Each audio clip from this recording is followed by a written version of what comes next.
Assalamualaikum warahmatullahi wabarakatuh. Bismillahirrahmanirrahim. Innal hamdalillah wassalatu wassalamu ala Rasulillah wa ala alihi wa ashabihi wa mawalah. Wala haula wala quwwata illa billah. Wa man ittaba'a huda ila yaumil qiyamah amma ba'du. Fa inna asdaqal hadithi kitabullah wa khairal huda huda Muhammadin sallallahu alaihi wasallam. Wa syarrul umuri muhdatsatuha fa inna kulla muhdatsatin bid'ah. Wa kullu bid'atin dhalalah wa kullu dhalalatin finnar. Ikhwan wa akhwat rahimani wa rahimakumullah. Patut kita panjatkan puji syukur kehadirat Allah Subhanahu wa taala yang mana pada sore hari ini kita dipertemukan kembali oleh Allah Subhanahu wa taala di majlis yang mulia ini dalam rangka bermajlis ta'lim. Yang mudah-mudahan dengan bermajlis ta'lim ini Allah mudahkan jalan kita menuju surga Allah Subhanahu wa taala. Sebagaimana yang Rasulullah sallallahu alaihi wasallam pernah sabdakan, "Man salaka tariqan yaltamisu fi ilman, sahalallahu lahu bi tariqan ilal jannah." Barang siapa menempuh jalan, di jalan tersebut dia mencari ilmu, Allah mudahkan jalan dia dengan sebab mencari ilmu tersebut jalan menuju surga Allah Subhanahu wa taala. Wa majtama qaumun fi baitin min buyutillah yatluna kitaballah wa yatadarusuna bainahum illa nazalat alaihimus sakinah wa ghasyiyatuhumur rahmah wa hafathumul malaikah wa dzakarahumullahu fiman indah wa man fata'a bi amalul lam yusri bi nasabuhi. Jadi di majlis ta'lim itu malaikat mengepakkan sayapnya, kita mendapatkan rahmat Allah Subhanahu wa taala. Oleh karena itu marilah kita bersemangat kita perbarui semangat kita, perbarui niat kita agar kita terus bersemangat meluangkan waktu dan nikmat waktu luang dan nikmat sehat ini untuk bermajlis taklim, untuk beribadah kepada Allah Subhanahu wa taala. Karena keutamaan bermajlis taklim sungguh luar biasa yang banyak terdapat di hadis-hadis yang sahih. Dan juga jangan kita itu terlupakan dengan kesibukan dunia, diantaranya pekerjaan, terutama bolak-balik tak sampaikan di sana maupun di sini kita jangan terlalaikan dengan pekerjaan yang kita hadapi sekarang ini. Misalkan bagi petani, sibuk bertani meskipun capek kita datang kula nggih capek sami cuma kula tetep datang, kula semangat ngasih contoh nek kira-kira penghalange tak ulangi yang dulu pernah tak sampaikan, nek kira-kira penghalange datang karena takut hujan misalkan beli mantel sedia mantel karena kita mengharap rahmat Allah Subhanahu wa taala, rahmat di majlis taklim sampean kerja mumpung duit akeh nek gak ono rahmate kerja hasilnya gak barokah. Tapi ketika kita itu kerja dan kita menyempatkan waktu beribadah kepada Allah Subhanahu wa taala, mensyukuri nikmat-nikmat Allah Subhanahu wa taala, nanti hasilnya kerja itu akan barokah. Barokah maknanya apa? Cukup barokah itu cukup cukup. Di anak akeh lah ya cukup, padahal tinggal ngaji tinggal popo terus kula tak bolak-balik critakno kula kerjane nggih kathah. Tapi ternyata waktunya cukup. Kula sendiri nggih heran orang-orang juga heran di sana. Teman-teman kula niku heran. Kok gak heran ngeten kula niku tak critani ben semangat terutama sing petani bareng niku kula niku gadah tanggungan ngarit iku wedhus 15, Pak. Wedhus 15. Niku kula tesih sempat napa taklim, tesih sempat 5 waktu adzan tesih sempat icir jagung, Pak. Ternyata waktunya cukup. Pasar barang. Nek pagi tempeken. Jadi nek pedulane nggonku nek gak WAC jarang ketemu. Karena setelah ini sudah terjadwal.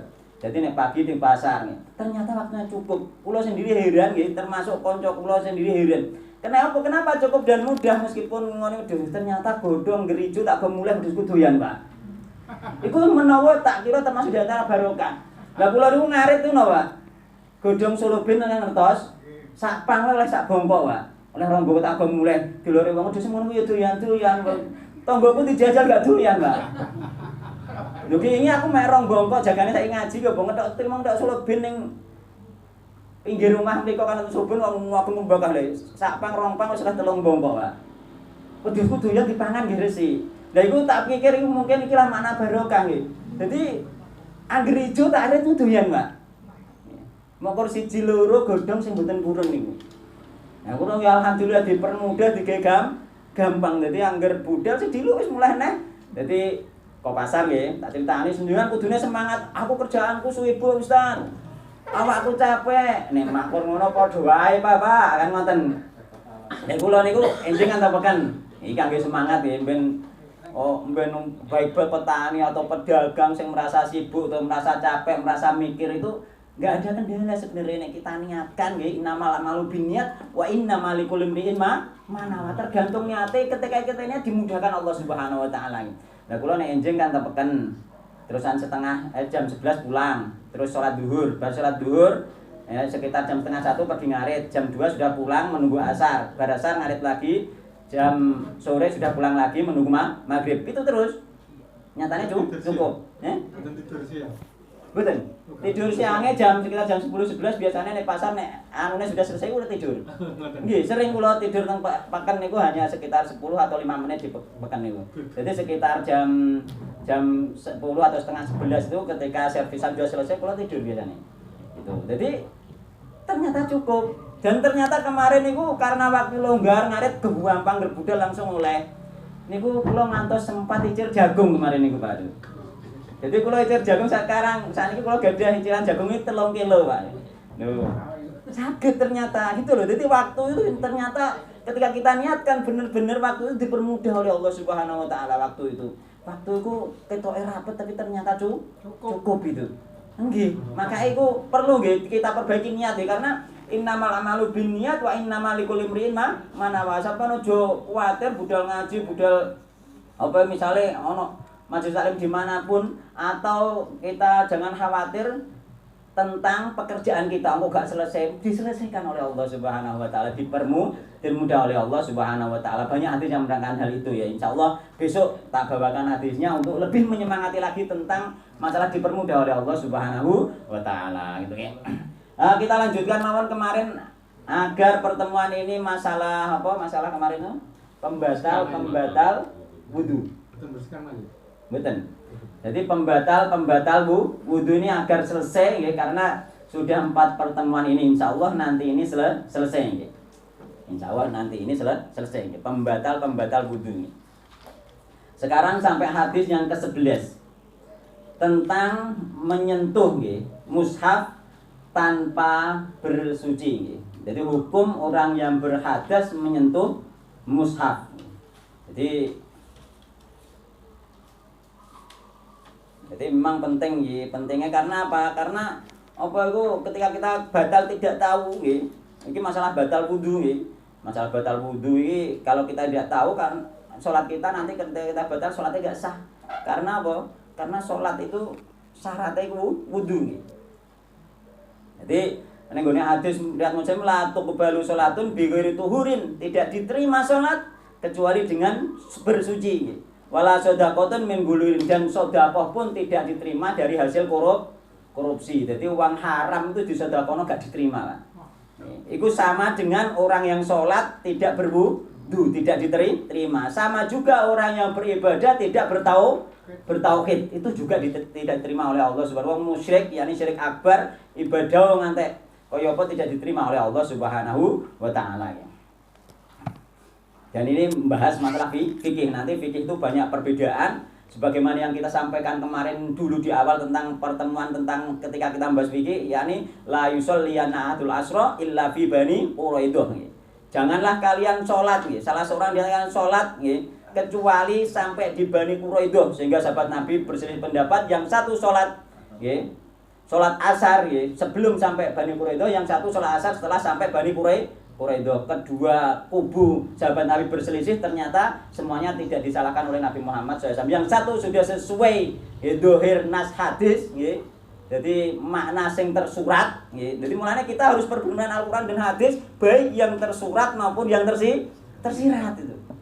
Nek gak ono pedumane ya sudah ditinggalkan sebagaimana yang dikatakan Pak Sinten Pak Toto nggih. Nah, memang seperti itu, kita harus berpedoman itu nggih. Mulane sahabat Nabi tidak disalahkan karena apa? Sudah berpedoman secara nas dohir nggih. Yang satu secara nas dohir, mulane madzhab dohiriyah oleh para ulama tetap diakui sebagai Ibnu Hazm itu. Meskipun pendapatnya nyeleneh karena ada dalilnya itu. Meskipun ketok nyeleneh karena ada dalil nih yang dohir nas. Jadi aliran dohiriyah biasanya nganggo dohir nas. Ya contohnya Ibnu Hazm atau Dawud ad-Dohiri. Ya itu pakai dohir nas oleh para ulama masih diakui keulamaannya karena apa? Karena masih berdalil meskipun pemahamannya secara dohir, secara nampak ya, secara tersurat. Ono dalile masalahnya. Yang penting pertama ono dalil. Kita berselisih yang penting ada dalilnya. Nggih, mulane la yusolliyan adul asra illa bi Bani Quraidah. Yang pertama memahami dalil dengan dohir, nggih, dengan tersurat. Yang kedua memahami yang tersirat. Yang tersurat piye? Yo aja salat to. Kecuali sampai Bani Quraidah iso wis manjing wektulah salate ning gone Bani Quraidah kan ngoten kan secara nas dohir ketok nampaknya nyata. Sing liyane maksudnya gak ngono wis kongkon cepet-cepet nang tok Bani Quraidah saurunge asar. Kok ternyata wis manjing asar yo kita tetap sholat meskipun belum sampai itu makna tersirat. Semuanya dibenarkan dan tidak disalahkan oleh Nabi Muhammad sallallahu alaihi wasallam. Pun sekarang hadis nomor 11 ya. An Abdullah bin Abi Bakrin. Dari Abdullah bin Abu Bakar. Semangat. Oh. Semangat. Gue harus semangat nggih. Tekone justru aku sakjane aku luwih semangat nek iki nek melok salat asar ning kene bareng-bareng wah malah semangat, malah rame itu nggih. Jadi bar salat asar terus persiapan majelis itu malah rame. Malah ketok siare ning misale salat asar di sini bareng-bareng malah enak gitu. Ya kula sempatkan salat asar di sini. Jadi kula berangkat sini meskipun sudah masuk asar misalkan di jalan tetap sampai di sini. Kula niatkan dari awal sholat di sini gitu ya. Jadi gak apa-apa pahalanya banyak di sini juga karena musola ini oleh Pak Jito sudah dinyatakan diwakafkan, berarti sudah masuk kategori masjid. Jadi sehingga sampai setelah datang di sini seandainya belum ada acara, datang tadi awal misalnya sholat tahiyat masjid dulu, kemudian bisa ngobrol-ngobrol menunggu sholat asar, kemudian jamaah asar, baru jamaah asar baru persiapan majelis taklim. Justru itu malah seru. Meneh nek tekone awal kabeh mungkin ada kangen bisa ngobrol dan lain sebagainya kan lebih enak ya, lebih rileks gitu. Kalau yang ada waktu cukup nih. Beda nanti kan ada yang punya kesibukan enggak ada waktu cukup ya. Jadi datang belakangan sholat di masjidnya masing-masing asal masih ngatasi waktunya atau sholat di masjid di jalan ya, yakni di tengah perjalanan asal masih ngatasi waktunya monggo ngoten nggih. Tapi yang jelas kita memberi semangat saja ya, agar kita selalu semangat. Wa an Abdullah bin Abi Bakrin, diriwayatkan saking Abdullah bin Abu Bakar. Anna fi kitabilladzi katabahu Rasulullah sallallahu alaihi wasallam. Anna fil kitabi sak temene iku tetep ing dalem surat alladzi kang kataba kang nulis hu ing surat sinten Rasulullah sallallahu alaihi wasallam li Amr bin Hazmin maring Amr bin Hazm. Jadi Nabi Muhammad SAW nulis surat. Ngene nggone surat sing diparengno Amr bin Hazm. Tulisannya piye? Allah yamassal Qur'ana illa tahirun. Allah yamassal Qur'ana ing yen to ora nyentuh Al-Qur'ana ing Al-Qur'an sapa illa tahirun kecuali wong kang suci. Jadi tidaklah menyentuh Al-Qur'an kecuali orang yang suci. Ini termasuk dalil dari surat Al-Waqiah ya. Dari surat Al-Waqiah yakni la yamassuhu illal mutahharun. Nah, ini la yamassuhu illal mutahharun itu dimaknai oleh ahli tafsir yakni yang dimaksud para malaikat yang membawa Al-Qur'an. Bagaimana dengan manusia? Maka manusia ini dipakai dalil manusia itu harus suci menurut Al-Quran yakni dengan hadis Nabi Muhammad sallallahu alaihi wasallam. Sampean berpedoman Al-Quran tok jadi Qur'aniyun sampean gak apa-apa nyentuh Al-Quran. Iki dalil la yamassul mutahharun ini malaikat. Tapi Nabi Muhammad SAW nulis surat nggih kanggo Amr bin Hazm agar disampaikan nggih kepada kaumnya yang disuruh mendakwai itu nggih, yakni Allah ya masal Qur'ana illa tahirun. Berarti kanggo sapa? Mosok kanggo malaikat. Mboten, kanggo umatnya masyarakat luas. Berarti menyentuh Al-Qur'an harus suci berdasarkan hadis Nabi Muhammad sallallahu alaihi wasallam. Harus suci. Illa tahirun rawahu Malik mursalan. Wa wasalahun Nasa'i wa Ibnu Hibban wa huwa ma'lul. Jadi hadis ini diriwayatkan Imam Malik nggih, mursalan secara mursal. Kemudian wa wasalahu dan mausul, ya ini hadis ini sambung kepada Nabi Muhammad SAW diriwayatkan oleh Imam An-Nasa'i. Ya, jadi mursalnya Imam Malik tidak ada masalah karena di dalam riwayat Imam An-Nasa'i itu mausul nggih. Ya, ini nyambung nggih, wa Ibnu Hibban. Terus kemudian Ibnu Hajar mengatakan bahwa ma'lul, hadis ini ada cacat. Kenapa Ibnu Hajar mengatakan ada cacat di sini? Nah, karena Ibnu Hajar salah faham tentang rahwi. Jadi ternyata di situ ternyata hadis ini tidak dhaif dan tidak ada cacat nggih. Nah, karena rawi yang dimaksud itu ternyata salah nggih.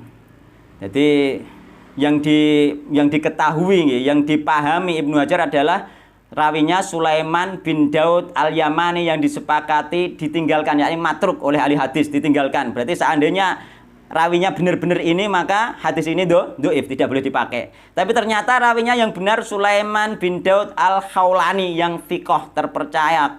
Nggih.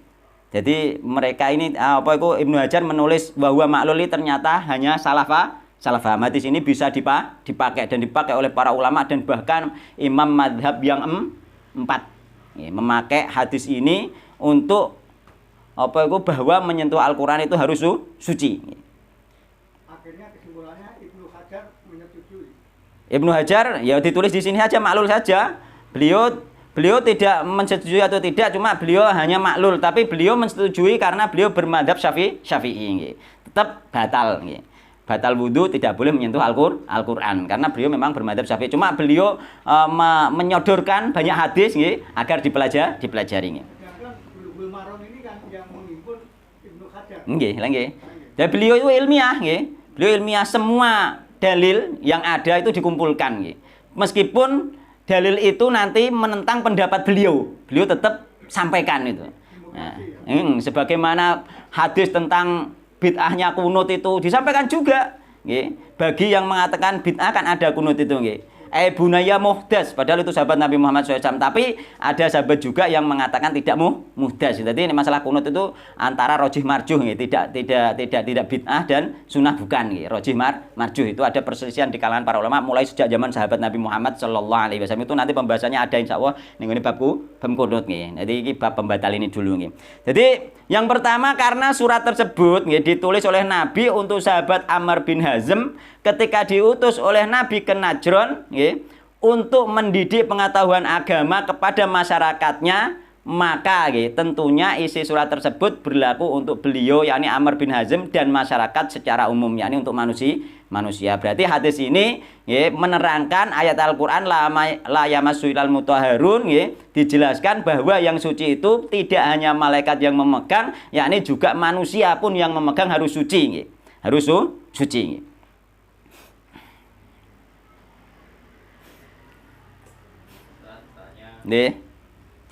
Mengenai Al-Qur'an itu apakah ada spesifikan? Ada apa?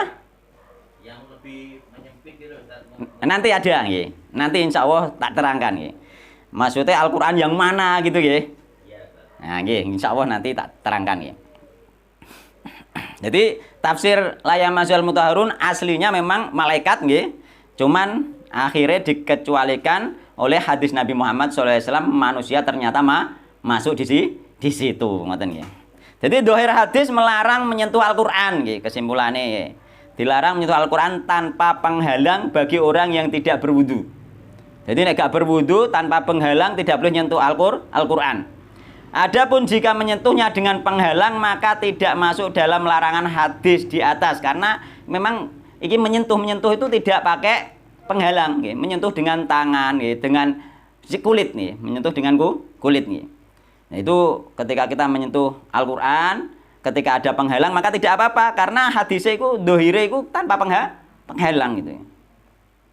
Misalkan dengan sarung tangan, misalnya sampean khawatir, misalnya sampean keadaan junub atau kenaan haid kok ono Al-Qur'an ceblok, sampean ambil lemek itu, sarung tangan atau maka itu bisa namanya sudah tidak menyentuh, atau dibungkus kain dan lain-lain, karena yang bersentuhan dengan kulit adalah pembatasnya dan bukan mushafnya. Jadi yang bersentuhan dengan kulit itu pembatas sarung tangannya, bukan mushaf. Ini pemahamannya para ulama seperti itu.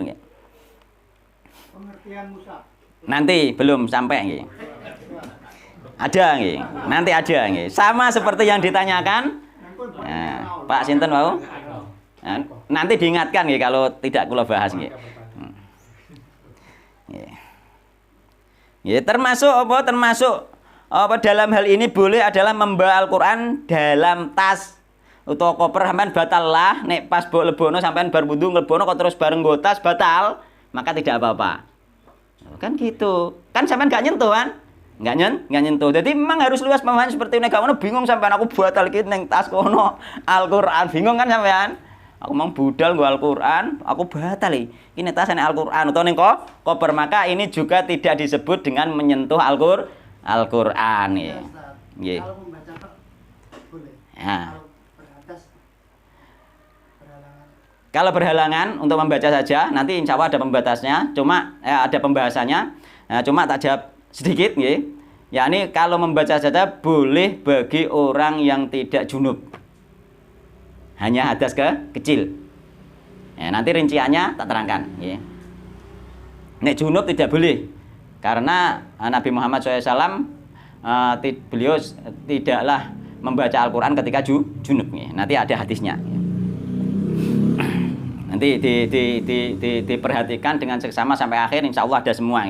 Nanti ketika sudah selesai, kalau kok lupa, pasti ada tanya jawab, nanti diingatkan gitu. nah, intinya Ustaz, Nggih. jadi kita ini ya artinya jangan hanya berlandaskan dari Quran saja. Nggih. Karena ada pelengkap yaitu Hadis. Nah, itu banyak kan orang kan nah artinya akhirnya dia bersandar pada Quran, tidak walaupun ada hadis dianggap apa itu enggak dipedulikan, Iya. kan masuk tingkat sunan. Nek Al-Qur'an itu jelas sahih ngoten nggih Mbak akhirnya. Allah. Nah, contoh ya, konsep seperti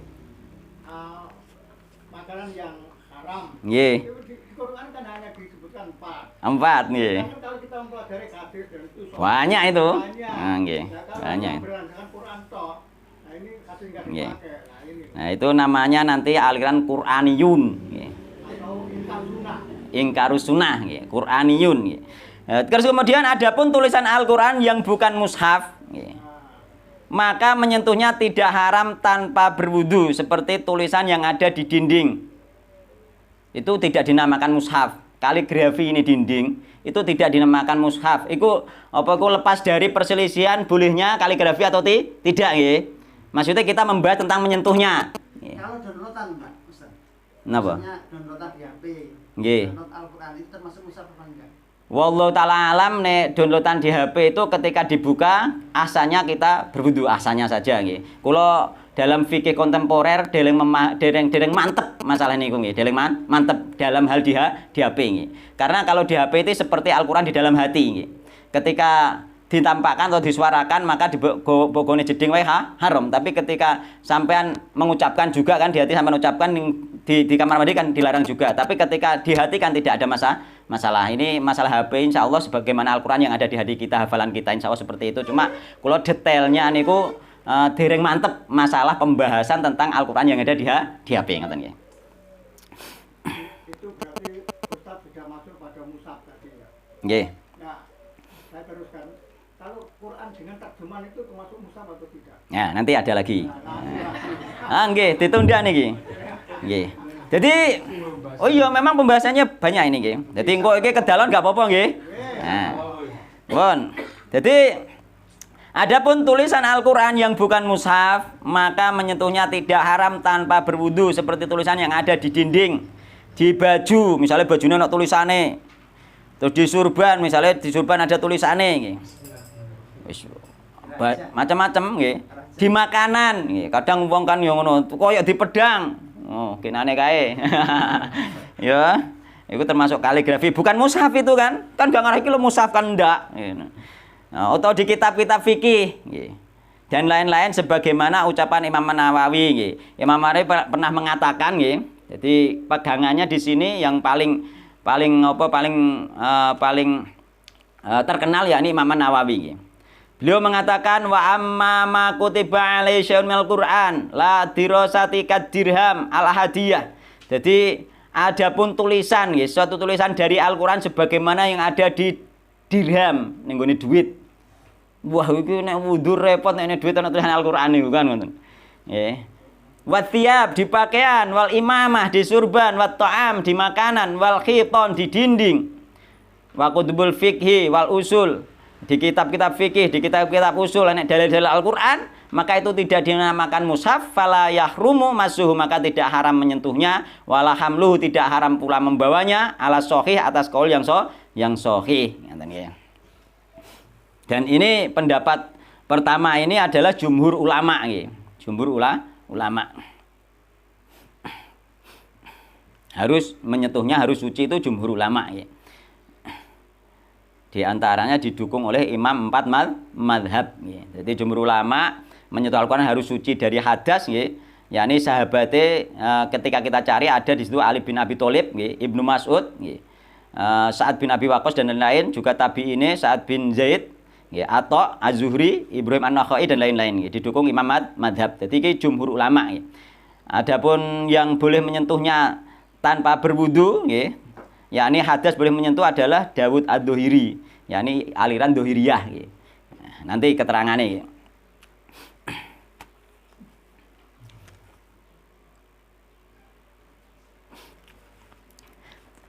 Jadi kita harus merubah cara itu Pak ya, cara pengamalan dari yang dulu. Ada masukan ini berarti harus merubah. Oh iya. Biasanya. Dulu kan boleh memegang. Ya. Kan gitu. Terus ada yang boleh menyentuh Al-Qur'an dalam keadaan hadas adalah diantaranya anak-anak. Dia belajar Nah, belajar anak-anak itu, anak-anak yang masih belajar menurut para ulama di antara Syafi'iyah membolehkan anak-anak itu tidak berwudu, tapi disarankan diajari berwudu. Seandainya dia batal menyentuhnya tidak apa-apa itu anak-anak. Kalau ini Mas Ustaz, karena mempelajari anak-anak mengulang ngaji lah, mengulang deres. Itu kan perempuan kan kadang-kadang head besar. Itu gimana kalau?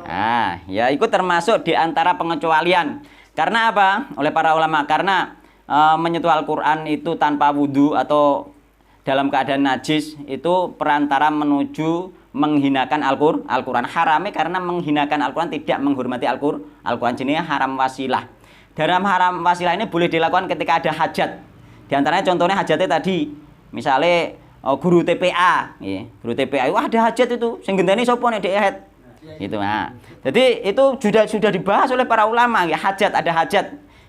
Jadi bagi guru dan murid yang butuh untuk mempelajari Al-Qur'an itu dibolehkan. Bagi wanita haid yang ingin mempelajari atau mengajarkan Al-Qur'an di saat jam mengajar, untuk menyentuh mushaf, namun tidak dibolehkan bagi yang junub. Nek wong junub gak oleh. Karena apa? Kenapa wong junub gak oleh?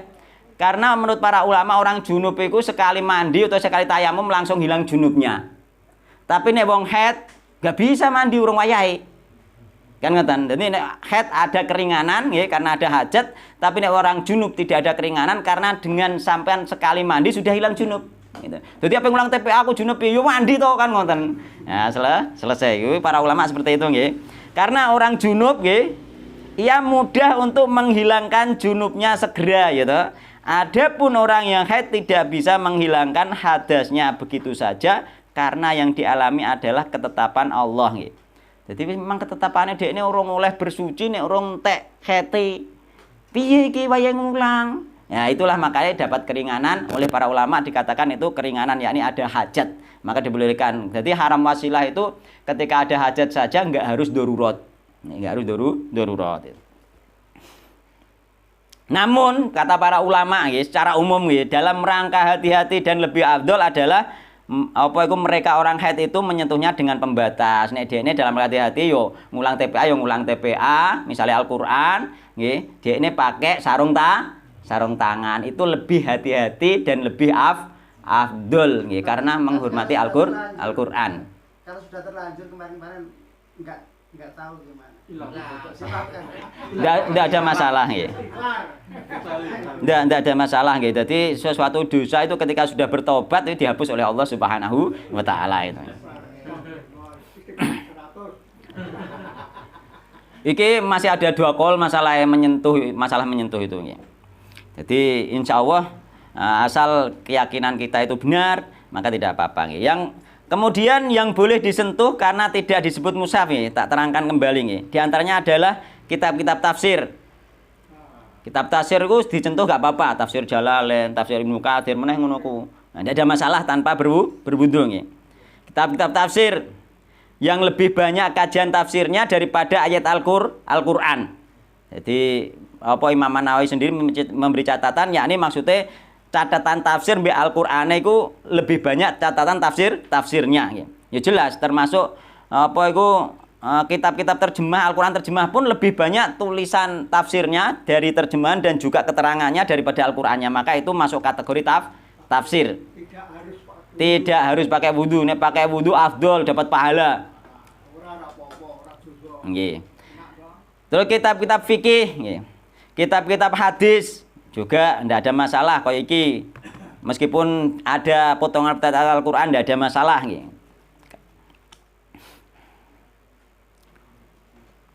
Tapi nek potongan surat-surat ngoten atas juz amma tok khusus ngoten. Itu mushaf sudah. Mushaf itu. Juz asma. Heeh. Al-Qur'an. Iya, juz amma kan juz 30. Jadi padha wae nanti juz 29 juga sama, hanya namanya saja juz amma itu. Mengko amma ya tasaalun juz amma kan gitu. Sama itu mushaf sudah nggih. Kalau sudah seperti itu nggih.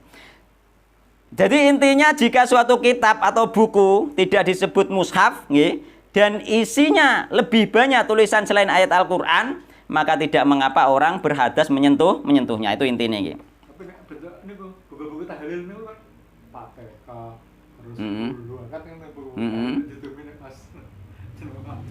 Itu bukan mushaf, bukan masuk kategori mushaf nggih. Itu banyak lafaz-lafaz zikirnya yang lain juga ya, ya lebih banyak tulisan selain tulisan Al-Qur'an maka tidak masuk mushaf. Jadi Al-Qur'an terjemahan juga tidak masuk kategori mushaf yang dimaksud karena apa itu Al-Qur'an terjemahan boleh disentuh orang yang berhadas karena disebut dengan tafsir oleh para ulama, masuk kategori tafsir gitu. Karena terjemahan Al-Qur'an sampean delok di samping terjemahannya nanti ada keterangan. Ya itu tafsir ini gitu.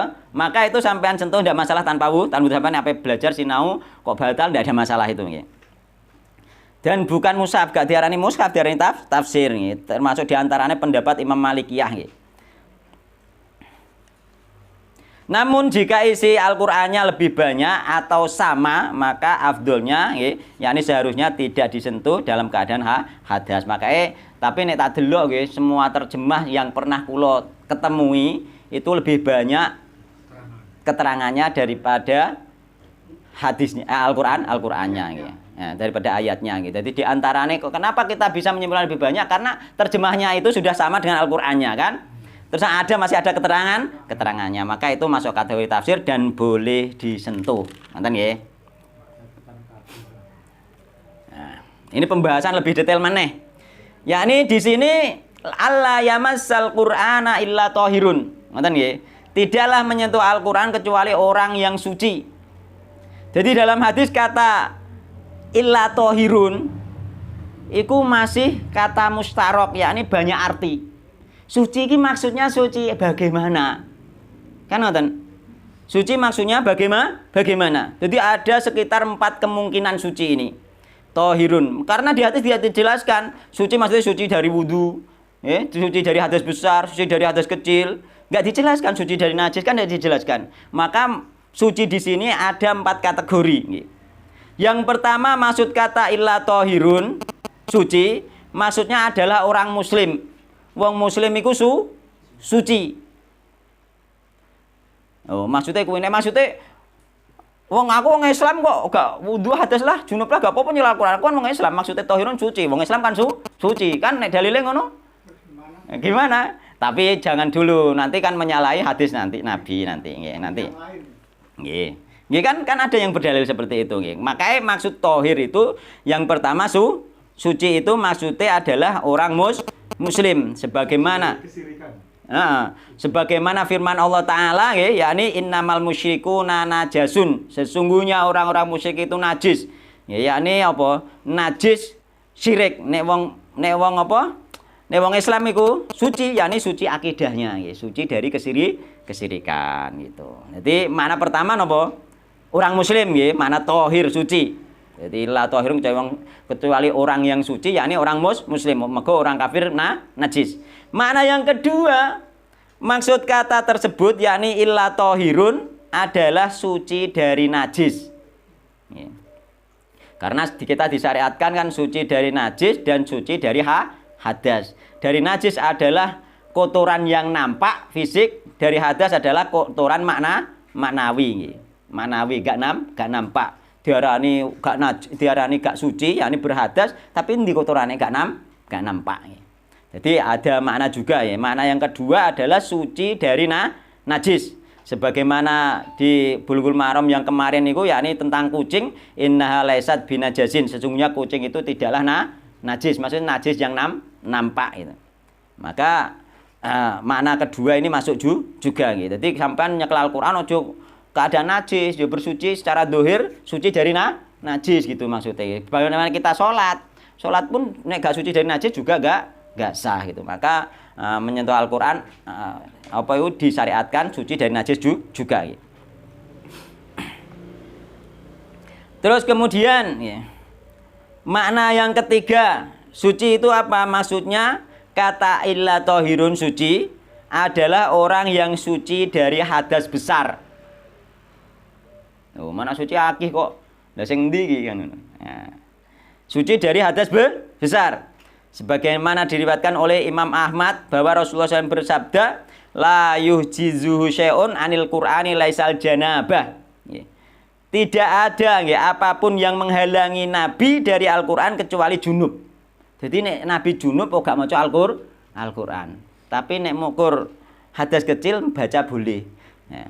Jadi bagaimana dengan menyentuh Al-Qur'an? Wong maca wae gak oleh umpamane nyentuh. Berarti masuk di sini. Sampeyan niku nek junub nggih. Wong maca wae gak oleh karena Nabi sendiri terhalang membaca Al-Qur'an karena junub, apalagi menyentuh. Jadi menyentuh Al-Qur'an nggih sudah pasti nggih positif bahwa orang junub haram menyentuh Al-Qur'an. Wong maca wae gak oleh meneh nyentuh itu nggih. Jadi iku pendapat yang paling kuat menurut kula nggih. Menurut kula yang paling kuat di antara pendapat para ulama, menyentuh Al-Qur'an harus suci dari hadas besar. Jadi maknane yang paling pas yang pertama ini, suci dari hadas besar harus itu. Dalam menyentuh Al-Qur'an wong baca saja tidak boleh apalagi menyentuh itu. Kemudian ada hadis lagi dari Muhammad SAW, karena Rasulullah SAW la yamna'uhu min qiraatil Qur'an syai'un illal janabah. Adalah Nabi Muhammad SAW tidak menghalangi beliau dari membaca Al-Qur'an kecuali jinabah. Jadi nek beliau junub, beliau tidak baca Al-Qur'an. Jadi ini dalil bahwasanya orang junub saja tidak boleh menyentuh Al-Qur'an, apalagi tidak boleh membaca Al-Qur'an, apalagi menyentuh. Itu penting itu. Jadi pemahaman ini penting. Mau coba gak oleh kok nyentuh itu. Nyentuh itu lebih spesifik nyentuh Jadi nek baca itu boleh, orang batal itu hadas kecil itu baca boleh. Ulama sepakat, termasuk Imam Madzhab sepakat nek menyentuh hadas kecil ya, 4 madzhab itu menyentuh Al-Qur'an hadas kecil gak boleh. Tapi nek membaca boleh gitu. Nah, membaca itu kalau habis dibaca kan malik, berarti kan memegang Nah, membaca itu yang dimaksud di sini tidak harus membaca ada mushaf, melafatkan hafalan itu dimasukkan membaca juga. Nek di mushaf gampang lah sampai nek pengen nyentuh, anake sampean kon balikno kan ngoten. Repot. Atau tadi masuk sing pakai sarung tangan gitu. pakai HP ya Gitu. Nah, gitu maksudnya.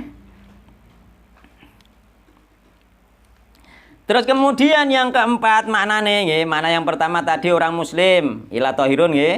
Yang kedua orang apa yang kedua kayak makna suci dari najis. Jadi yang pertama suci dari kesyirikan, yang kedua suci dari najis, yang ketiga napa? Suci dari hadas besar. Sekarang yang keempat maksud kata illa tahirun adalah orang yang suci dari hadas kecil. Sebagaimana diriwayatkan dalam kitab Shahihain bahwa Nabi SAW bersabda, la yaqbalullahu sholata ahadikum idza ahdatsa hatta yatawaddo. Tidaklah diterima, Allah menerima salat salah seorang di antara kalian ketika hadas sehingga dia berwudu. Maka hadas yakni najis, yakni harus suci, itu suci dari hadas kecil. Jadi masing-masing makna di atas mempunyai kemungkinan. Jadi mungkin, semuanya itu mungkin. Sehingga terjadi perdebatan di antara para ulama dan orang-orang itu karena makna itu memungkinkan.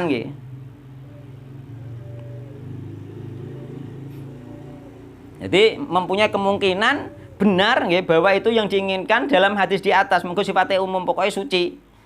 Nah, ini pokoknya suci, maka oleh karena itu kita tidak mempunyai dalil yang paling kuat untuk mengambil salah satu maknanya. Yang paling utama adalah, yang paling terbaik kita mencari salah satu maksud yang paling dekat dengan kemungkinannya yang terendah. Yang paling rendah apa? Suci dari hadas kecil. Nek sampean mek sing suci dari hadas kecil semuanya sudah aman. Ngoten maksudnya nggih. Iku jenenge ikhtiyaton dalam rangka hati-hati sebagaimana pemahaman Imam Madzhab 4. Dalam rangka hati-hati ketika kita mengambil yang terkecil, maka yang terbesar kan wis katut aman. Tapi nek sampean iki maksudnya suci dari hadas besar. Nek hadas kecil tidak. Dari mana sampean mengatakan hadas kecil tidak? Enggak ada hadis khusus. Maka semuanya ini kita masukkan, kita ambil yang terkecil. Maka kita ambil nggih nek kula Pak mantep nggih, semantep-mantepnya bahwa memegang mushaf itu harus wudu nggih. Apa itu hilang hadas kecil nih. Tapi tidak junub. Iya. Ya otomatis. Otomatis junub wis katut wong. Hadas kecil ada ndak boleh meneh junub. Karena mana ini yang paling nyaman diyakini nggih.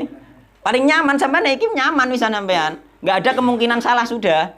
Itu paling nyaman diyakini nggih dan ada ulamanya. Ya, dan nyambung sampai para sahabat Nabi Muhammad sallallahu alaihi wasallam. Jadi aman gitu. Ya aman nggih. Nggak ada kemungkinan salah gitu.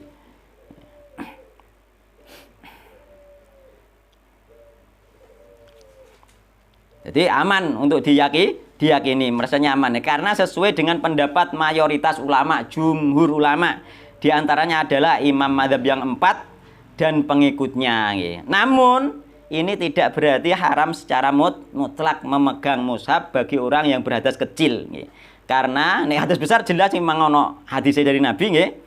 Karena kemungkinan makna yang lain masih terbuka. Maksudnya iki mesti kita mantep nggih nek ono wong hadas kecil gak apa-apa sampean gak terlalu ngotot. Inilah jenenge perbedaan dalam fikih. Yang kita mantapi yang mana itu kita kerjakan. Nek ono wong liya isek mantep liyane nggih, mungkin belum pernah mendengar keterangan yang detail dan belum masuk hidayah, sampean gak usah ngotot, ngoten maksudnya nggih. Ini pendapat ini kita ambil yang terkecil ini adalah pendapat yang terbaik dan lebih hati-hati, ikhtiyaton, hati-hati. Dan ini sing tak pegang dan mantap kecuali tadi ada hajat. Nek ana hajat piye meneh? Niku jenenge hajat. Ulama pun memberi rukhsah keringanan ketika ada hajat itu. Terus percetakannya bareng kecuali Nggih, percetakan. Wallahu ta'ala itu hajat mungkin masuk di situ oleh para ulama ya, sehingga tidak harus wudu terus ketika penjual dan percetakan itu ya. Jadi itu masuk kategori nanti ada hajat ya, dan sesuatu yang memberatkan itu ada apa rukhsah tersendiri ya. Tapi nek sampean ora ya aja melok-melok gak masuk ning kono kategorine jenengan ngoten ya. Jadi dalam hadis di atas terdapat anjuran menghormati dan memuliakan Al-Quran dengan cara kita suci, baik suci dari najis maupun suci dari hadas maupun suci dari kesyirikan. Jadi suci dari kesyirikan, suci dari najis, suci dari hadas, baik hadas besar maupun hadas kecil dalam rangka menghormati Al-Qur'an. Sehingga karena dalam rangka menghormati, berarti ketika kita menyentuhnya dalam keadaan tidak suci, yakni najis atau hadas, maka kita dianggap meremehkan Al-Qur'an sehingga haram dan berdosa. Gitu. Ini ada susulan pertanyaan. Nggih. Bahwasanya apa itu membaca Quran itu bagi orang yang apa itu haid itu ada pendapat diperbolehkan, itu gimana? Nggih. Memang ada. Memang ada pendapat diperbolehkan. Itu termasuk hadis yang diriwayatkan kisah Ibunda Aisyah ketika beliau ibadah haji. Beliau haid oleh Nabi Muhammad SAW boleh melakukan apapun kecuali sholat, kecuali tawaf. Dan ini dimaknakan oleh sebagian ulama bolehnya orang haid baca Al-Qur'an. Tapi tidak boleh memegang mushaf. Tidak boleh karena suci tadi, harus suci. Tapi kalau Membaca yakni melafatkan, maka memang ada pendapat di kalangan ulama. Cuma yang tadi tak jelaskan dalam rangka hati-hati saja pakai sarung tangan tadi dalam rangka hati-hati. Ini bukan pendapat jumhur sebagian ulama, dan memang ada hadisnya sehingga kita tidak boleh ngeyel dalam hal itu gitu. Jadi dalam keadaan haid atau apa itu junub itu membaca Quran Beda dengan junub. junub beda. Haid dan junub itu beda. Junub nanggung. Junub karena bisa segera dihilangkan, haid tidak bisa. Dan haid ketika sudah habis, maka hukumnya sama seperti junub, tidak boleh membaca Al-Qur'an. Dia harus segera mandi. Kalau selesai sama hukumnya, oleh para ulama diterangkan seperti itu. Karena apa? Sudah bisa bersuci itu. Tapi nek haidnya belum selesai, maka hukumnya beda dengan junub. Itu bagi sebagian ulama yang membedakan. Dan itu ada pendapat salafnya. Sehingga kita tidak boleh membantah hal itu. Tetapi ketika kita ragu dengan pendapat itu, maka lebih baiknya pakai sarung tangan tadi atau dalam keadaan hajat saja gitu. Misalnya ngulang TPA dan lain sebagainya. Dan pendapat itu ada, tidak boleh dihilangkan. Memang ada gitu. Bolehnya itu. Dalilnya yaitu Ibunda Aisyah boleh mengerjakan segala sesuatu kecuali tawaf. Gitu. Boleh. Terus Ustaz saya teruskan ya. Ini supaya clear. Nggih. Saya kemarin mau tanya tapi saya tunda dulu. Nggih. Kita ngaji Bulughul Maram ini. Nggih. Ini kan dari bermacam-macam penterjemah. Nggih. Nah, kalau milik saya Nggih. ini yang menerjemahkan Bulughul Maram yang dihimpun oleh Ibnu Hajar Nggih. ini adalah Ahsan. Nggih. Ahsan. Saya teruskan, setelah itu di dalam masing-masing hadis itu ada keterangan. Nggih. Terus. Nah, keterangan ini yang saya tanyakan, keterangan ini yang menerangkan ini Ahsan atau Ibnu Hajar? Keterangan. Keterangan mestinya itu Ahsan. Ahsan. Ibnu Hajar tidak menerangkan. Itu ada betulnya karena di pembukaan saya baca Nggih. Bulughul Maram Ibnu Hajar Nggih. Al-Asqalani. Nggih. Terus di bawah tulisannya terjemahan beserta keterangannya dengan mukadimah ilmu hadis dan usul fikih Nggih. oleh Ahsan. Nggih. Berarti ini apa itu keterangan Nggih. ini yang memberikan keterangan adalah Ahsan. Nggih. Nah, saya dengarkan kalau saya membaca keterangan ini, kalau ini memang dari Ahsan, apa yang Ustaz sampaikan itu kadang-kadang nggak ada di sini. Ustaz kan mesti menerangkan Nggih. masing-masing hadis. Kalau itu Ustaz mengambil dari mana itu keterangannya? Ini keterangannya dari apa itu Syarah Bulughul Maram Syekh Al-Basyam. Saroh ya? Nggih, syarahnya. Syarah Bulughul Maram Syekh Al-Basyam. Nggih, beliau termasuk ulama bukan ulama yang sekarang nggih. Ulama masa kini. Jadi masih ada Bulughul Maram, masih ada saroh. Nggih, syarah itu diterangkan oleh para ulama sehingga kita tidak sulit kita menerangkan hadis ini kalau tidak mengambil dari keterangan para ulama nggih. Sulit sekali nggih. Karena memang sulit memahami hadis itu lebih enak kita baca kitab fikih. Langsung ono keterangan langsung. Nek hadis tidak, apalagi hadis Bulughul Maram ini melompat-lompat, enggak urut gitu. Nah, makanya kita memang membutuhkan membuka kitab-kitab syarah ya. Ya, berarti kalau buahnya sarah atau sarah itu Iya. penjelas itu contohnya hadis imam yang menghimpun Imam Bukhari ya Iya. atau Muslim itu Iya. kan masing-masing kan ada sarahnya. Iya. Contohnya kalau Imam Bukhari kalau nggak salah itu sarahnya itu Ibnu Hajar, tapi kalau Muslim itu apa itu Imam Nawawi. Iya. Ya, sarahnya itu. Berarti kan kita mau mengupas hadis itu juga mempertimbangkan sarahnya Nggih. itu. Kenapa kita mempertimbangkan syarah? Karena agar nggih, keterangan tersebut nyambung kepada para ulama gitu. Dan kita sendiri Tidak dengan logika akal kita sendiri kita gitu. nggak tahu kalau nggak Nah, nggih. Sehingga itulah namanya apa? Keterangan dari ulama gitu. Nah, kadang-kadang keterangan Sembarang orang keterangan jiran saya baca di keterangan sini ada kadang ada yang sil.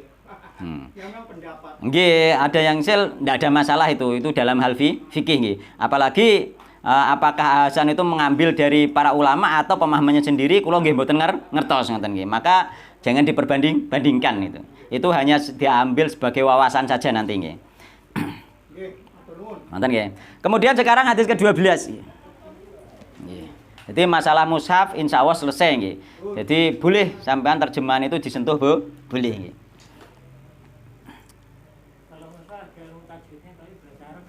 Kenapa? Enggak ono tulisannya bahasa Arab. Yo enggak termasuk sama saja sebagaimana terjemahannya misalnya tulisan Arab, enggak masalah. Yang penting tulisannya itu lebih banyak dari tulisan Al-Qur'annya itu. Keterangannya kitab-kitab syarah, kitab-kitab apa itu, kitab-kitab tafsir, itu bahasa Arab juga keterangannya bukan bahasa Indonesia. Sama. Jadi lafadz yang tidak Al-Qur'an itu lebih banyak. Enggak harus bahasa Indonesia nggih. Lafaz tersebut misalnya bahasa Arab gitu. Nah, kemudian hadis ke-12 wa an Aisyah qalat. Jadi kata saya Aisyah qalat ngendika sinten Aisyah. Kana ana sinten Rasulullah sallallahu alaihi wasallam iku yadhkuru nggih. Berzikir sinten Rasul Allah ing Allah nggih. Sinten Rasulullah sama Allah ing Allah ala kulli ahyanihi ing ngatasé saben-saben keadaane Nabi Muhammad sallallahu alaihi wasallam. Jadi Nabi Muhammad SAW selalu berzikir. Berzikir di sini maksud yadhkuru maksudnya zikir yang dimaksud hadis ini zikir secara lisan. Tapi ini zikir secara lisan ini nanti ada pembatasnya yang tidak boleh, yakni di dalam WC nggih, kamar mandi tidak boleh nggih. Dan lain-lain nanti disebutkan nggih. Nah, zikir itu nggih. Tapi nek zikir dalam hati, ya sampean ning ndi wae harus zikir dalam hati nggih. Sampean ning gone ning kakus zikiran ndak apa-apa, tapi di dalam hati. Nah, sama seperti ini ki ono Al-Qur'ane bogone wis nek mati ngene iki gak apa-apa ngoten. Tapi nek mbok buka ya ndak boleh, apalagi mbok suwarakno. Ya ndak boleh. Iku HP sing muni aku kok ngono. Ya gak boleh gitu. Jadi kenapa hadis ini disebutkan di sini ya? Berzikir, ya Nabi Muhammad SAW berzikir kepada Allah dalam setiap keadaan, yakni setiap keadaan yang dimaksudi keadaan berdiri, duduk maupun berbaring, dan juga keadaan suci maupun hadas. Maksudnya di situ ono hubungannya mbek hadas. Jadi Nabi berzikir dalam setiap keadaan berarti keadaan suci Nabi berzikir, keadaan hadas berzikir bilisan dengan lisan nggih. Jadi hadis ini apa itu memperkuat hukum asal nggih. Berzikir mengingat Allah dilakukan dalam setiap kondisi. Dalam kondisi sampean boleh berzikir dengan lisan nggih, meskipun dalam keadaan hadas atau junub. Yakni apa berzikir dengan lafaz-lafaz zikir semacam tasbih, semacam tahlil, semacam takbir, semacam tahmid dan sejenisnya boleh dilakukan kapan saja berdasarkan ijma ulama. Hadas boleh, junub boleh, ya. Diucapkan ya, dalam keadaan apapun boleh zikir itu ya. Terus kemudian yang jadi masalah termasuk dalam pengertian zikir adalah membaca Al-Qur'an. Ini yang jadi masalah. Sehingga ulama berdebat di sini. Baca Al-Qur'an itu juga zikir. Nabi berzikir ala kulli ahyani. Dalam setiap keadaan Nabi berzikir, Al-Qur'an juga zikir. Berarti boleh dong kita junub baca Al-Qur'an karena itu dzikir gitu. Nah, ini nanti terbantahkan dengan hadis yang tadi. Yakni Nabi Muhammad SAW nggih terhalangi membaca Al-Qur'an ketika junub. Nah, kan ono hadis. Jadi pemahaman ini harus nanti dibatasi dengan hadis yang sahih. Nek pahami ngono bener Al-Qur'an iku dzikir gitu. Berarti boleh dong ngono. Tapi ternyata ono hadis Nabi tidak baca Al-Qur'an ketika junub. Maka inilah terbantahkan. Jadi dalil yang kuat tetap tidak boleh baca Al-Qur'an ketika junub kecuali yang nanti digabungkan pendapat ulama kecuali dzikir tadi.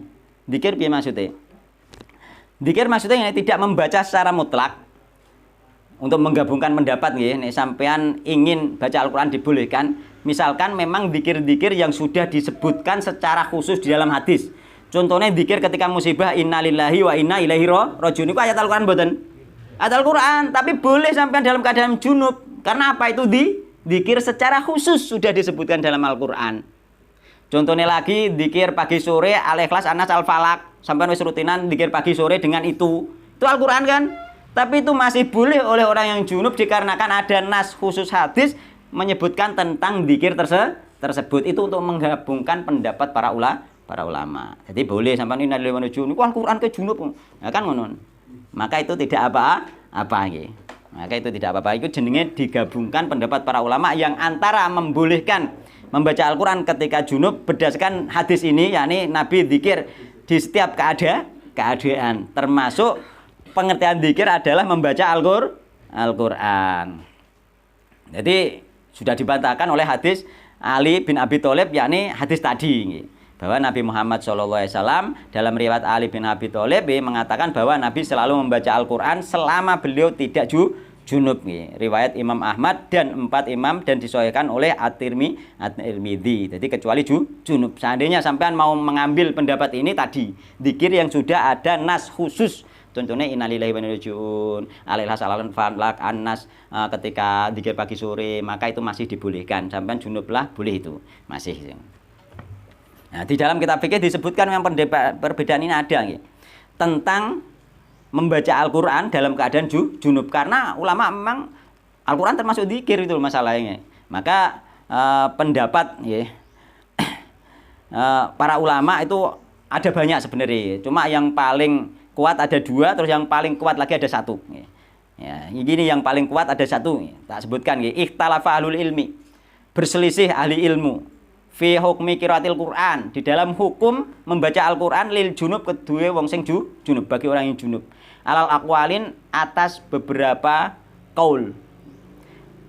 Aqwaha qaulani, yang paling kuat 2 qaul. Al qaulul awal, qaul yang pertama haram alal junub, atas orang yang junub qiraatul Qur'an. Jadi qaul sing paling kuat haram. Sebagaimana kita terangkan tadi ana hadise yakni Nabi Muhammad SAW riwayat Imam Ali Sayyidina Ali bahwa Nabi Muhammad SAW selalu membaca Al-Qur'an selama beliau tidak junub. Wa hadza bittifaqil madzhabil fiqhiyatil arba'ati. Ini haramnya membaca Al-Qur'an ketika junub ini adalah kesepakatan imam mazhab yang 4, yakni Al-Hanafiyah, Al-Malikiyah, Asy-Syafi'iyah, Al-Hanabilah. 4 mazhab sepakat orang junub haram membaca Al-Qur'an. Wa bihi qala aktsaru ahlul ilmi. Jadi ini pendapat ini adalah kebanyakan pendapat ahli ilmu. Kita tenang. Ono hadise sahih nggih. Ono pendapatnya termasuk pendapat para ulama imam madzhab 4 nggih. Dalile apa? Dalile dari asar sahabat nggih. Yakni kana Umar bin Khattab yakrahu ayyaqra al-Qur'ana wa junubun. Adalah Umar bin Khattab nggih, membenci membaca Al-Qur'an ketika junub. Terus kemudian Sayyidina Ali juga meriwayatkan mempunyai athar, beliau mengatakan iqra'ul Qur'ana, bacalah oleh kalian Al-Qur'an, malam yusib ahadukum janabah, selagi tidak menimpa kalian junub. Dari Sayyidina Ali, bacalah Al-Qur'an oleh kalian selagi kalian tidak junub. Fa in asobadhu janabatun, maka ketika junub menimpa kalian, fala, maka janganlah baca Al-Qur'an wala harfan wahidan, meskipun 1 huruf. Itu menurut Sayyidina Ali. Jadi Ini artinya kan hadis kecil nggak apa-apa. hadis kecil nggak apa-apa. Makanya baca hadis kecil ini masalah junub. Dan yang dibahas junub bukan haid. Enggak, haid ada perselisihan para ulama, yang dibahas junub. Nih haid tadi Pak ya, ada perselisihan di kalangan para ulama. Nih dalam rangka hati-hati, ihtiyaton yo tadi pakai sarung tangan atau menghindari. Ya. Tapi kula pribadi dan para ulama juga dan banyak ustaz juga tidak mengingkari tentang bolehnya orang haid baca Al-Qur'an. Tapi ahsannya mereka tetap memberi komentar lebih baik hati-hati saja, tapi tidak mengharamkan. Tapi kalau bikin nggak apa-apa ya. Enggak apa-apa. Tadi ada nas khusus zikir. Enak dikit. Nah, innalillahi wa inna ilaihi raji'un. Masuk berdoa Pak. Termasuk berdoa Rabbana atina fid dunya hasanah, itu masuk kategori tidak apa-apa, masuk kategori pengecualian dari penggabungan pendapat para ulama ini. Ketika kita mau menggabung, nek kula seneng digabung mawon untuk yang dikir-dikir ada nas khusus maka tidak apa-apa. Pendapat kedua, ya ini pendapat sing dibawahi, sing paling kuat itu tadi, dan sing tadi itu sing kula yakini ya ini orang junub tidak boleh baca Al-Qur'an, itu sing kula yakini ya. Tapi meskipun begitu kita nggak boleh mendoktrin harus seperti ini, ada pendapat yang lain gitu loh. Meskipun pendapat tadi sedikit, ilmu itu tetap harus disampaikan. Itulah enaknya Ahlussunnah wal Jamaah ya. Ahlussunnah di situ nggak gak doktrin kudu padha ngantek tok pusat. Wah iki jadi masalah ngoten. Iki jadi masalah. Makanya kita terus belajar terus itu. Ya. Terus kemudian al-qaultsani perkataan yang kedua ya. Yakni bolehna membaca Al-Qur'an lil junub, bagi orang junub. Dan ini sebenarnya sudah menyelisih hadis tadi ya, cuma karena ada qaul ulama sehingga kita sampaikan ya. Nah, ini wa huwa madzhabud dhahiriyah. Dia madzhab dhahiriyah Ibnu Hazm. Wa qaulu ba'di salaf, sebagian salaf ya, kata para ulama juga ada pendapatnya. Yang jadi masalah di kitab fikih disebutkan wa tarahul Bukhariyu. Imam Bukhari memilih pendapat ini. Iya. Wa Tabariyu, Imam Tabari juga memilih pendapat ini. Wa Ibnu Mudhir, wa Syaukani dan Imam Syaukani memilih pendapat ini. Dalilnya apa? Dalilnya dari sunnah hadis ini. Secara nas dohir Nabi berzikir dalam setiap keadaan. Maka nek kula ngiyakini termasuk pendapat Imam Bukhari dan itu maksudnya Al-Qur'an yang memang sudah ada nas zikirnya. Ya, sebagaimana tadi innalillahi wa inna ilaihi raji'un bean zikir pagi sore itu nggih. Makanya kita menggabungkannya dimasukkan di situ maksudnya nggih. Bukan baca Al-Qur'an secara umum gitu. Ini dalilnya karena dalilnya hadis ini nggih. Jadi Nabi berzikir dalam setiap keadaan, dalilnya umum, dan dalil umum kalah dengan dalil khusus itu. Maka ini pendapat yang lemah nih cara kula nggih. Pendapat yang lemah ini hanya kita sampaikan tidak untuk dipakai pedoman secara mutlak ya. Hanya kita pakai wawasan, seandainya ada orang yang berdebat seperti itu ternyata ada kaulnya gitu ya. Zikir dengan doa gimana Ustaz? Bedanya? Doa insya Allah masuk sama gitu, sama dengan zikir. Artinya kalau zikir boleh, Nah, berdoa boleh. sama saja sampean doa Rabbana atina fid dunya hasanah, kan itu bukan baca Al-Qur'an sampean. Ya, tapi kan mengambil dari Al-Qur'an. Nah, iya, sama saja dengan zikir tadi. Kan sampean innalillahi wa inna ilaihi raji'un kan bukan niatan baca Al-Qur'an, kan memang zikir gitu. Selain Rabbana atina misalnya Rabbana hab lana dan Ya, sama saja itu doa gitu. Ya, bukan baca Al-Qur'an gitu. Maka insya Allah itu sama hukumnya dengan zikir gitu. Dalilnya itu, dalilnya ulama-ulama yang membolehkan junub baca zikir ya, dalilnya tidak kuat, yakni dalilnya umum. Yakni bahwasanya Al-Qur'an itu juga zikir, maka masuk keumuman hadis ini Nabi berzikir dalam setiap keadaan, berarti dalilnya umum. Dalil umum itu kalah dengan dalil khusus. Dan bisa jadi ulama-ulama ini dulu nggih berpendapat begitu, mungkin di akhir hidupnya berubah kita tidak tahu dan lain sebagainya, atau mungkin ada penghalang-penghalang yang lain kita tidak tahu. Maka kita tetap meyakini dalil yang lebih kuat yang khusus itu. Dalilnya juga athar yakni Ibnu Abbas, mereka berdalil Ibnu Abbas. yakni Ibnu Abbas radhiyallahu anhu annahu kana yaqra'u aw radahu wa huwa junubun aw kamakol. Jadi Ibnu Abbas bahwasanya beliau ini membaca wirid-wiridnya dalam keadaan junub. Loh, wirid-wiridnya kan maksudnya di dalam wiridnya Ibnu Abbas itu ada ayat Al-Qur'an. Makanya wirid-wiridnya, maka wirid yakni dzikir pagi, dzikir sore ada ayat Tuhan enggak apa-apa berdasarkan ini sebenarnya itu. Bukan Al-Qur'an secara umum ya. Jadi ning kene bahwasanya Ibnu Abbas itu membaca wirid-wiridnya ya, dalam keadaan junub. Wirid-wiridnya dimasukkan ulama yang berdalil ini maksudnya wirid-wiridnya Ibnu Abbas juga mempunyai wirid ayat Al-Qur'an gitu. Ya, maksudnya berarti nanti masuk ke dalam khusus yakni maksudnya wirid yang kita kerjakan setiap hari, misalkan dzikir pagi dan sore atau dzikir-dzikir sebagaimana doa-doa dan sebagaimana dzikir seperti contoh di antara yang paling mudah adalah ketika kita kena musibah innalillahi wa inna ilaihi rajiun. Aman, tidak ada masalah, sampai junub lah baca itu tidak ada masalah. Jadi clear di situ ya. Jadi di samping ya, lanjutannya keterangan hadis ini di samping saat junub ya, pengecualian membaca Al-Qur'an berlaku di saat buang air besar nggih. Pengecualian larangan membaca Al-Qur'an nggih. Junub kan tidak boleh. Kemudian buang air besar, air kecil tidak boleh nggih. Nah, itu juga tidak boleh nggih. Syaratnya ketika dilakukan dengan lisan. Tapi nek di hati sampean ning kakus lah, di hati tidak ada masalah. Ning hati murojaah hafalane, hati berzikir, tidak ada masalah nggih. Jika zikir dilakukan dengan hati maka tidak ada halangan dalam semua kondisi, kabeh gak ada masalah. Sementara secara dohir hadis yang dimaksud hadis ini adalah tadi tak terangkan yakni apa? Zikir dengan lisan. Maksudnya zikir dengan lisan karena dibahas. Nek zikir dengan hati enggak dibahas, sudah aman. Di setiap keadaan aman gitu. Dan hadis ini, kesimpulan terakhir dari hadis ini adalah masuk kategori firman Allah Subhanahu wa taala surat Al-Imran ayat 191 gitu. Nek nggone terjemahan halaman 75, yakni alladzina yadhkurunallaha qiyaman wa qu'udan wa 'ala junubihim. Dalam satu keadaan bukan hanya suci dari dalam keadaan suci ataupun hadas, dan juga dalam keadaan berdiri, duduk maupun berbaring. Semua masuk dalam semua keadaan Rasulullah SAW berzikir kepada Allah Subhanahu wa taala.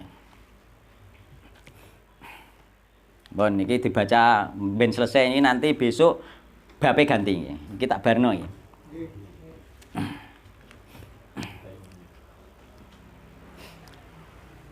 Kemudian hadis ke-13. Wa Anas bin Malik radhiyallahu anhu. Dene patake saking Anas bin Malik radhiyallahu anhu. Anna Nabiyya sallallahu alaihi wasallam, saat Nabi Muhammad SAW iku itajama berbekam sinten Nabi wa sholalan salat sinten Nabi walam yatawaddo lan ora wudu sinten Nabi Muhammad sallallahu alaihi wasallam. Jadi bahwasanya Nabi Muhammad SAW berbekam kemudian sholat dan tidak berwudu. Hadis ini Ar-Rajau Daraqutni walayanahu. Walayanahu ngalosake, ngelusno yakni menganggap hadis ini lemah. Jadi hadis ini dianggap lemah oleh Imam Daraqutni, namun maknane sahih. Maknane sahih yakni apa? Tidak ada dalil. Di sini kan Nabi berbekam dan tidak berwudu. Berarti keluar darah dari tubuh tidak membatalkan wudu. Jadi maknanya seperti itu nggih. Keluar darah dari tubuh tidak membatalkan wudu. Maknanya sahih nggih. Hadisnya dhaif. Karena ada pendapat keluar darah membatalkan wudu. Karena apa? Karena darah itu najis. Nah, kemarin sudah kita jelaskan bahwa darah manusia yang keluar itu tidak najis. Yang najis itu damam masfuha yang ada di Al-Qur'an itu darah yang binatang yang disembelih itu mengalir itu sing digawe didih dan lain sebagainya itu sing najis. Tapi ada pun darah manusia tidak najis, nggih. Berdasarkan apa? Berdasarkan pengamalan para sahabat Nabi Muhammad sallallahu alaihi wasallam, yakni mereka itu ketika berperang, ketika berdarah mereka tetap sholat, tidak ada masalah nggih. Bahkan dipanah, kena panah mengalir darah tetap sholat, dan bahkan pula nggih orang mati syahid darahnya tidak dicuci, langsung dikuburkan, tidak dimandi. Itu menunjukkan darah manusia yang mengalir keluar itu tidak najis. Ini masuk di kategori itu. Jadi berbekam tidak membatalkan wudu dan darahnya tidak najis. Namun sebagian ulama mengatakan ketika darah yang keluar banyak maka ahsannya lebih baiknya berwudu, hanya itu saja, ahsan saja, tapi tidak membatalkan wudu. Bagaimana dengan darah haid perempuan? Beda dengan darah haid. Nek darah haid batal wudu karena itu termasuk sesuatu yang keluar dari dua tempat. Jadi semua yang keluar dari tempat apa darah haid, air kencing, madi, gitu, kotoran semuanya najis, kentut semuanya semuanya batal wudu nggih. Semua yang keluar dari kotoran dari itu dan juga kotoran yang keluar tidak dari jalannya. Misalnya apa loro kan diselang langsung metu ke selang, itu juga membatalkan wudu sama nggih. Mimisen saking itu. Mimisen tidak membatalkan wudu. Nah, karena itu tidak masuk kategori najis dan tidak membatalkan wudu karena tidak keluar dari dua jalan tersebut. Termasuk muntah, nanti ada pembahasan tersendiri juga dengan muntah nggih. Muntah juga seperti itu nggih. Muntah kalau banyak ulama berpendapat karena itu kemungkinannya itu sudah menjadi kotoran yang ada di perut, maka masuk kategori najis ketika banyak dan berubah baunya wis bau kotoran, maka itu dikatakan najis dan batal wudu. Namun jika hanya sedikit, kayak gumuh sedikit, maka itu tidak membatalkan wudu. Ada keterangan seperti itu dari para ulama. Karena nggak ada dalil khusus nggih yang sahih tentang hal itu nggih, sehingga hal itu masuk kategori kias, yakni sesuatu yang keluar kotoran yang keluar dari badan gitu. Kesimpulannya hadis ini akhirnya gimana sih? Karena itu didhaifkan oleh darah putih. Nggih. Ya dhaif tidak ada masalah dhaif, tapi maknanya sahih gitu saja. Maksudnya tetap berlaku. Iya, karena maknanya sahih saja. Maknanya sahih apa? Kan nggak ada dalil yang membatalkan keluarnya adalah membatalkan wudu, nggak ada. Kenapa didhaifkan? Wallahu ta'ala itu pendoifan ahli hadis nggih. Kula dereng menyelusuri dan dereng paham tentang pendoifannya nggih. Karena itu memang dinyatakan doif dan tidak disangkal oleh ulama yang lain itu. Yang membawakan dia, yang menjawabkan. Ya memang dia itu ulama-ulama itu apa ya? Ilmiah gitu loh. Dia membawakan berita ketika doif benar dinyatakan doif. Kayak menjual berita dari siapa yang ternyata orangnya doif tetap dinyatakan doif, itulah ilmiahnya. Kenapa tetap disampaikan? Karena hadis itu masih terus ada penelitian pada zaman dulu. Ya, kita tidak penyampai hadis tidak tahu jangan-jangan nanti ada jalan yang lain yang sahih yang semacam ini gitu loh. Kalau ada nanti ini bisa menjadi kuat, ada pendukung hadis yang sahih, makanya hadis doif lah tetap dicatat. Bahkan hadis palsu pun ulama dicatat itu. Itu semua sama. Di hadis Nasa'i Tirmidzi sama. Nah, nggih. Selain Bukhari Muslim. Bon. Tinggal satu hadis karena hadis yang ke-15 kita baca kemarin. Nggih toh? Nah, sudah dilancangkan ke-15 satu hadis nggih. Wa an Muawiyah. Kala ngendika sinten Muawiyah. Kala ngendika sinten Rasulullah sallallahu alaihi wasallam. Al ainu utai moto iku wika usahi. Apa wika usahi iku?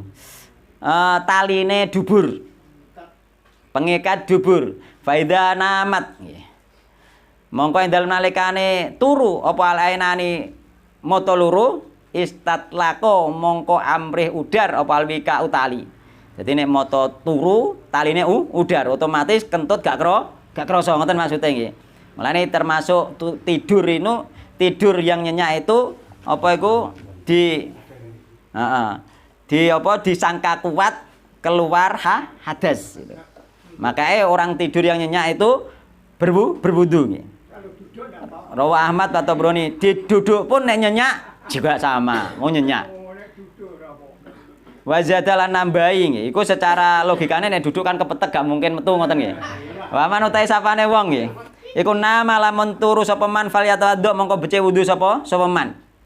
Wa di ziyadatu taiki ziyadah fi hadal hadis ing dalam hadis iki inda Abi Dawud min hadithi aliyin duna qolihi istatlaqal wika'u nggih. Istatlaqa ya rupane amrih udar apa al wika'u tali. Wa fi kulal isnadaini lan iku tetep ing dalem sekabehane dua sanad ini nggih dhofun utawi dhaif. Ini sanadnya dhaif. Terus kemudian wali Abi Dawud lan iku dhewe Abu Daud aidon halimane an Ibnu Abbas saya Ibnu Abbas radhiyallahu anhuma marfu'an halim marfu innamal wudu'u alaman nama muttajian innama ang pesene al wudu'u utahe wudu iku alaman atas wong nama kang turu sepan muttajian hale turu miring turu berbaring ya iki termasuk turu berbaring wa fi isnadihi dhafun dan dalam isnad juga ada kedhaifan ya.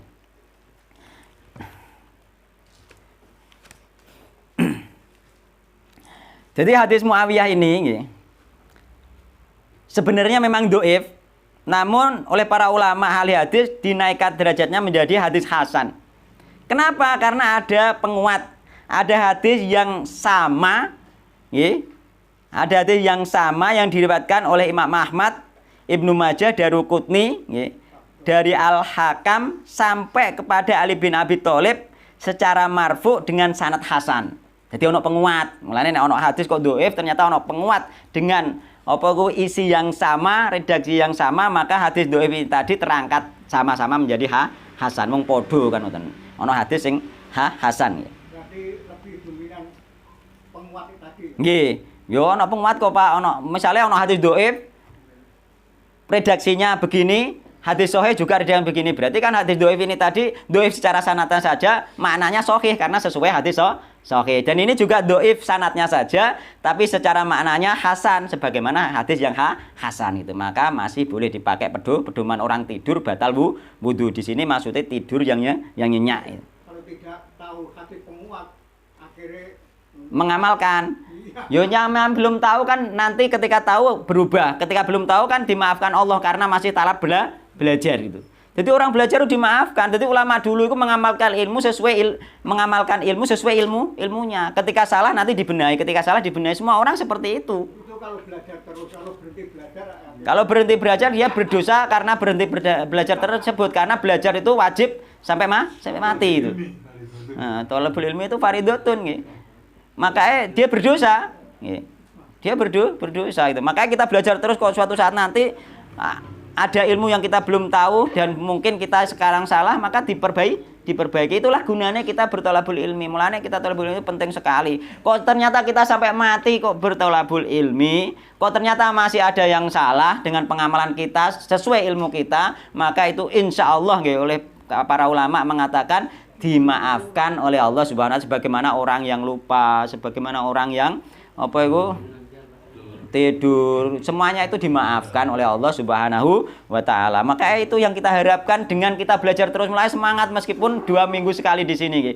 Cuma Pak Arjito, qadarullah kemarin kula kan mboten saged nggih.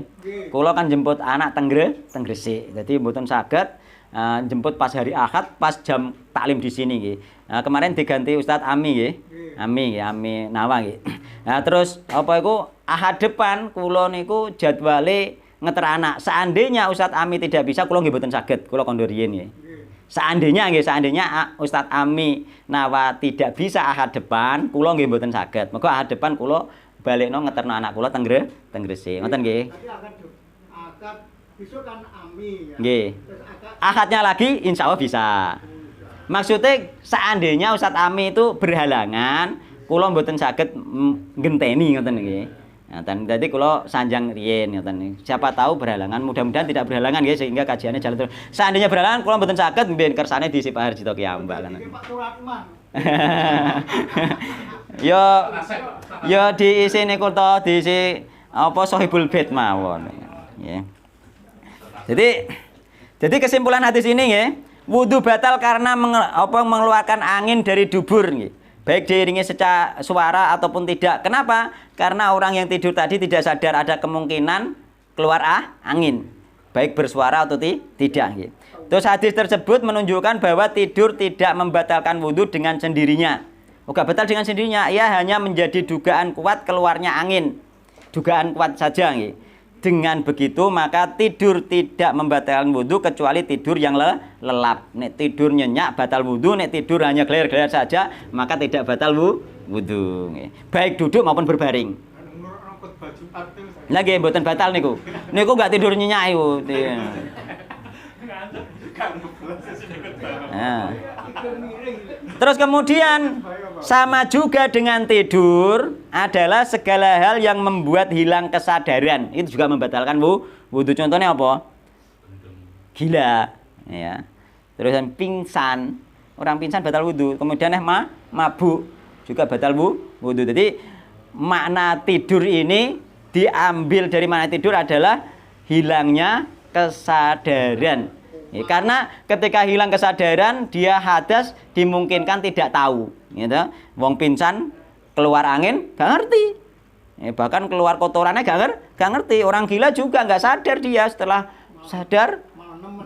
Ilingnya dia wis bar wudu ke mang gak gelem wudune ndak bisa, nggih. Terus orang mabuk juga tidak sadar. Maka orang mabuk, orang gila, orang pingsan disamakan dengan orang tidur dari sisi hukum batalnya wudu. Pun sama mawon nggih. Nek wonten pertanyaan susulan monggo nek saged kula jawab.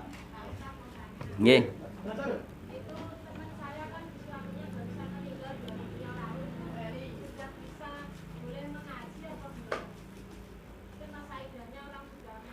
masa idah ya, ada masa idah. Keluar ngaji. Wallahu taala alam kula mboten ngertos pendapatnya untuk keluar ngaji nggih. Ya insyaallah nanti Pak Harjito kula WA. Masalahnya kula mboten ngertos detail niku nggih. Karena alasan ngaji apakah bisa bagi orang idah untuk keluar kan ngoten nggih. Nah. Nggih.